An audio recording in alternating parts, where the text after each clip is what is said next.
Unë normalisht që votën time nuk e kam bashkuar me deputetet që kanë votuar zotin Haradinaj për kryeministër respektivisht qeverinë e Kosovës. Unë votën time këtë rast nuk e kam bashkuar as me listën serbe, por një gjë po i premtoj. Unë nuk do ta bashkoj votën time me listën serbe as ku këta ta kërkojnë shkarkimin e Haradinajt. Unë nuk do të bëham bashkë me ta as këta kur ta kërkojnë zotit Haradinaj spoku ta shkarkojnë.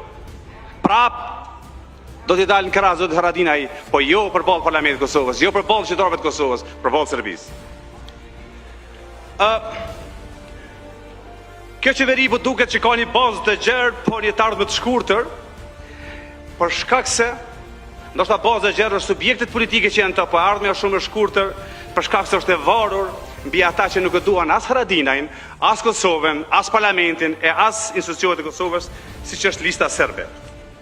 Më lejoni që edhe një herë të sjell në kujtimet e juaja deklaratën e Vučićit kur pa thënë që lista serbe mes dy të këqijave është dashur ta zgjedhë Haradinaj jo Kurtin.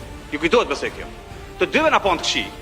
Po në fund e zgjedhi Haradinajin ose ja preferoi listës serbe ta mbështes qeverinë Haradinaj jo qeverinë Kurti. E sotun po i them Haradinajt, bëre ti një zgjedhje tjetër. Në mes këtij edhe neve, po zgjidha neve më burse, tek e fundit ne jemi miq tuaj, jo lista serbe.